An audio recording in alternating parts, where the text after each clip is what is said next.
Hello good morning दोस्तों। Myself Kaushlen Singh, assistant professor. मैं अपने YouTube channel Kaushlen Singh education Arrah में आपका बहुत बहुत स्वागत, हार्दिक अभिनंदन करता हूं। आज मैं पुनः आप सभी के लिए जो विषय है हमारा वो है हिंदी है, और जो प्रकरण है वो है संज्ञा है। तो ये लेसन प्लानिंग का जो मैं बताने का काम कर रहा हूं, तो यहाँ पर खासकर कक्षा में जाने से पूर्व की तैयारी ही पाठ योजना होती है। तो आखिर यहाँ पर जो संज्ञा है, संज्ञा को पढ़ाने के बाद से आखिर किन किन सामान्य उद्देश्यों की पूर्ति हो सकेगी, मैं उनको लिखना चाहूंगा, यहाँ लिखेंगे। उसके अलावा खासकर ये जो लेसन प्लानिंग है जहां पर सामान्य और विशिष्ट उद्देश्य दिए रहते हैं, वह हार्वर्ड लेसन प्लानिंग होती है, जैसा कि मैं सारे वीडियोज में आपको बताता रहता हूं। तो जो मेरा रेगुलर वीडियो देखते रहते हैं तो उनको भी पता होगा, और मैं आशा करूंगा कि आप सब लोग भी मेरे वीडियो को लाइक करें, सब्सक्राइब करें, शेयर करें, और अपने जो भी मित्र हैं उनको भी जरूर बताएं, और अपने बहुमूल्य सुझाव भी जरूर मुझे देते रहें, जिससे मैं मोटिवेट होकर आपको और अच्छे से अच्छे वीडियो देने का काम करूं। अब देखिए, यहाँ पर सबसे पहले यहाँ पर आपको ये करना है कि यहाँ पर जो समान उद्देश्य है उनको लिखना है। तो यहाँ पर जैसा देख रहे हैं, सबसे पहला संज्ञा को पढ़ाने के बाद सामान्य उद्देश्य कौन कौन से पूर्ण हो सकेंगे।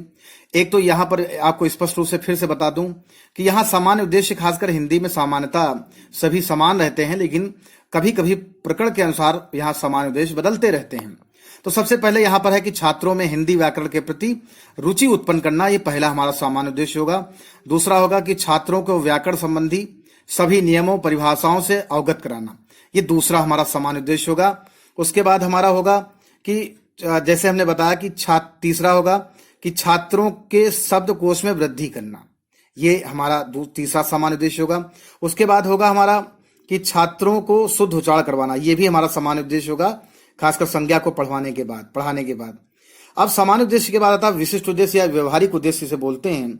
तो व्यवहारिक उद्देश्य में पहला होगा ज्ञानात्मक उद्देश्य। तो ज्ञानात्मक उद्देश्य में क्या होगा कि छात्रों को संज्ञा के बारे में बताकर जिससे वो संज्ञा क्या है इसको जान सकेंगे, ये पहला ज्ञानात्मक उद्देश्य है।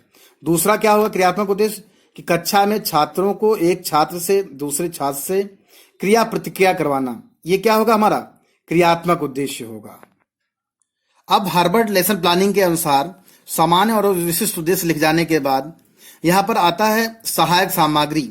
देखिए, आपको यह भी पता होना चाहिए कि जो हमारे सोपान है वो बहुत जरूरी है, पता होने चाहिए कि किसके बाद क्या आएगा, किसके बाद क्या आएगा। सामान्य और विशिष्ट उद्देश्य के बाद आता है मटेरियल एड, सहायक सामग्री, अर्थात कक्षा उपयोगी वस्तुएं एवं चार्ट। उसके बाद आता है पूर्व ज्ञान, छात्र संज्ञा के बारे में जानकारी रखते हैं, ये क्या है, ये पूर्व ज्ञान हो गया, सहायक सामग्री हो गया। अब उसके बाद आता है प्रस्तावना प्रश्न। आखिर को संज्ञा को पढ़ाने से पहले क्या होने चाहिए, हमें खासकर छात्र छात्राओं को प्रकरण पर लाने के लिए कुछ प्रस्तावना प्रश्न पूछने होते हैं। जैसा पहला प्रस्तावना प्रश्न हमने यहाँ बनाया, राम दिल्ली से आ रहा है, इस वाक्य में राम क्या है। अब छात्र आंसर देगा कि व्यक्ति है। दूसरा है व्यक्ति कहां से आ रहा है, छात्र आंसर देगा कि व्यक्ति दिल्ली से आ रहा है, तो ये बताएगा दिल्ली क्या है, छात्र आंसर देगा दिल्ली एक स्थान है। किसी व्यक्ति वस्तु स्थान भाव आदि को क्या कहते हैं। अब समस्यात्मक प्रश्न है, बच्चा नहीं बता पा रहा है, तो क्या करेंगे, तो हम उद्देश्य कथन कहेंगे कि छात्रों आज हम लोग संज्ञा के बारे में विस्तार पूर्वक अध्ययन करेंगे। तो ये क्या हो गया, हमारा उद्देश्य कथन हो गया, और उसके बाद हम फिर पाठ प्रस्तुतिकरण में लगेंगे। अब जैसा आप सबको पता है कि पाठ प्रस्तावना के बाद आता है प्रस्तुतिकरण। प्रस्तुतिकरण में क्या होता है, जैसे संज्ञा हमने लिया, तो संज्ञा लिया तो उससे संबंधित हम एक दो विकासात्मक प्रश्न पूछेंगे। हम अपेक्षा करेंगे बच्चा आंसर दे, लेकिन बच्चा नहीं आंसर देगा तो बच्चा अगर शांत रहेगा तो हम उसकी व्याख्या करेंगे। जैसे पहला हमने विकासात्मक प्रश्न यहाँ पूछा कि संज्ञा किसे कहते हैं, बच्चा शांत है, नहीं बता पा रहा, मौन है।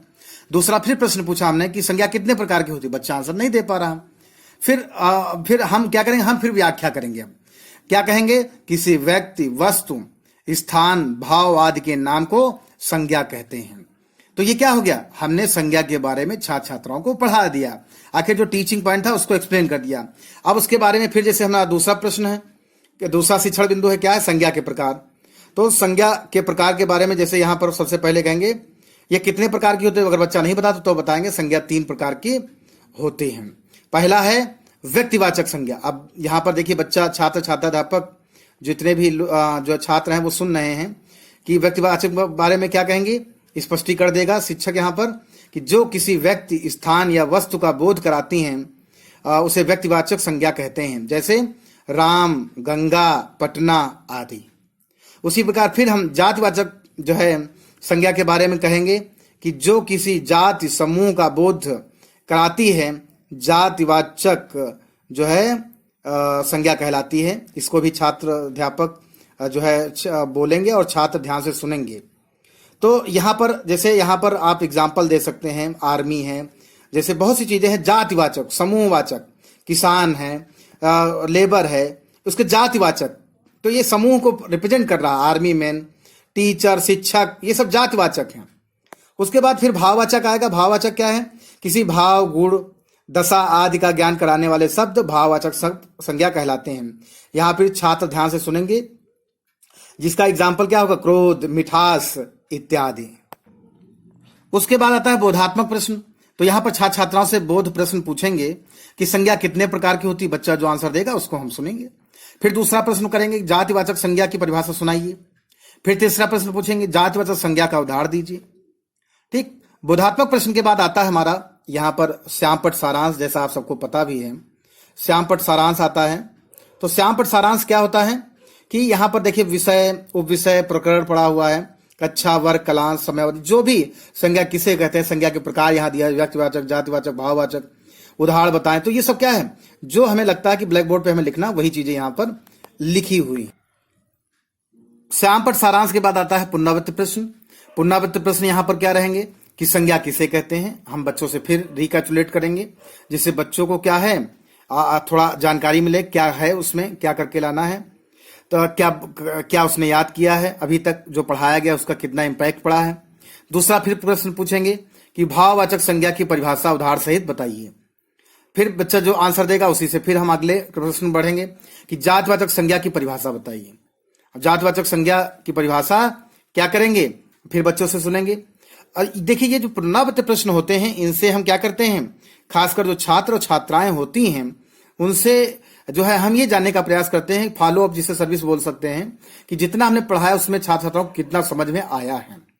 दूसरा है निरीक्षण कार्य, कि छात्र जब श्यामपट्ट कार्य कर रहे होंगे तो छात्राध्यापक या छात्राध्यापिका कक्षा में घूम घूम कर निरीक्षण कार्य करेगा या करेगी। तो कहने का मतलब है कि यहाँ पर जो है निरीक्षण कार्य भी हो गया। अब उसके बाद यहाँ पर जैसे है गृह कार्य, कि यहाँ पर जैसे हमने लिख दिया कि बच्चों कल आप सभी को क्या करके लाना है, संज्ञा कितने प्रकार की है, संज्ञा क्या है, उसकी परिभाषा याद करके आना है। तो इस प्रकार से हमने गृह कार्य दे दिया। तो यहां पर जब हमने गृह कार्य दे दिया कि बच्चों कल संज्ञा याद करके आना है, तो कल बच्चा जो है अगले दिन जब आएगा तो संज्ञा, संज्ञा के प्रकार आदि याद करके आएगा। तो ये जो आज का खासकर जो वीडियो था वो खासकर व्याकरण से संबंधित था। आज का वीडियो कैसा लगा मुझे जरूर बताएं, क्योंकि खासकर व्याकरण के जितने भी मैंने वीडियोस बनाए हैं उसमें बच्चों ने खासकर बहुत बढ़ चढ़कर उसको देखा है, शेयर किया है। और तो मैं चाहूंगा कि आप सबका वीडियो कैसा आया, पसंद आया, जरूर मुझे बताएं। अपने बहुमूल्य सुझाव, अपने लाइक, सब्सक्राइब, शेयर बढ़ाते रहें। आप सबके प्यार, हौसला अफजाई के लिए आप सबका बहुत बहुत हृदय से आभार। धन्यवाद। नमस्कार।